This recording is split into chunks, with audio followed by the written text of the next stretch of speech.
Sir. വായിരിക്കും.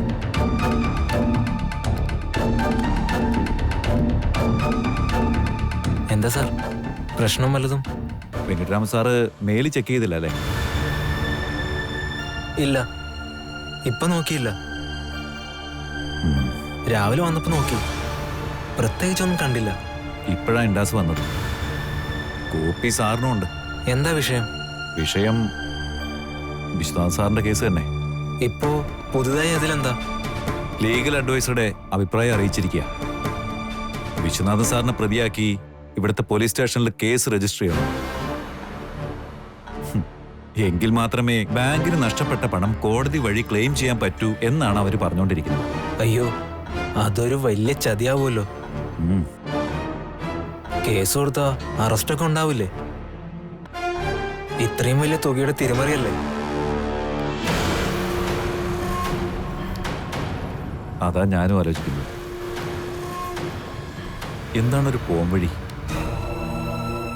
Head ഓഫീസിൽ നിന്ന് ഇങ്ങനെ ഒരു നിർദ്ദേശം ഉണ്ടായ സ്ഥിതിക്ക് നമുക്ക് അനുസരിക്കാതിരിക്കാനാവില്ല.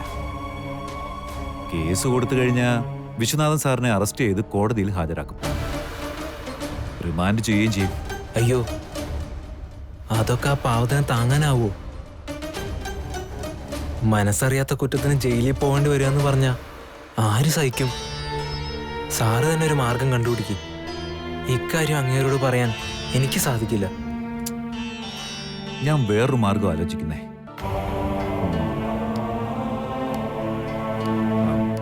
കംപ്ലൈന്റ് കൊടുക്കേണ്ടത് ബ്രാഞ്ച് മാനേജർ എന്ന നിലയിൽ വെങ്കിട്ടരാമൻ സാറാ. അയ്യോ, ആ പാവം എന്റെ തലയിലാണോ? കേസ് കൊടുക്കുമ്പോ തന്നെ SIയോട് തുടർ നടപടിയൊന്നും വേണ്ടെന്ന് പറഞ്ഞാൽ മതി. വാദിക്ക് താല്പര്യമില്ലെങ്കിൽ പിന്നെ പ്രതിയെ പിടികൂടണമെന്ന് പോലീസുകാർക്ക് വലിയ താല്പര്യമൊന്നും ഉണ്ടാവില്ലല്ലോ. 1-2 മാസം അങ്ങനെ അങ്ങ് പോകട്ടെ. അപ്പോഴേക്കും പഴയ ഫയലൊക്കെ പരിശോധിച്ച് വിശ്വനാഥൻ സാറിനെ നമുക്ക് കേസ് ഇന്ന് ഊരിയെടുക്കാം. എങ്കിൽ നാളെ സ്റ്റേഷനിൽ പോകുമ്പോ സാറും കൂടി ഒന്ന് വാ. നമ്മൾ രണ്ടുപേരും കൂടി പറഞ്ഞ SI അനുസരിച്ചോളും. തൽക്കാലം ഈ വിവരമൊന്നും വിശ്വനാഥൻ സാർ അറിയണ്ട. കേസ് കൊടുത്തു എന്നൊക്കെ കേട്ടാ പിന്നെ അതും പേടിച്ചായിരിക്കും കഴിയുക.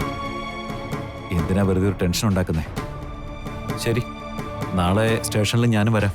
ശരി സാർ.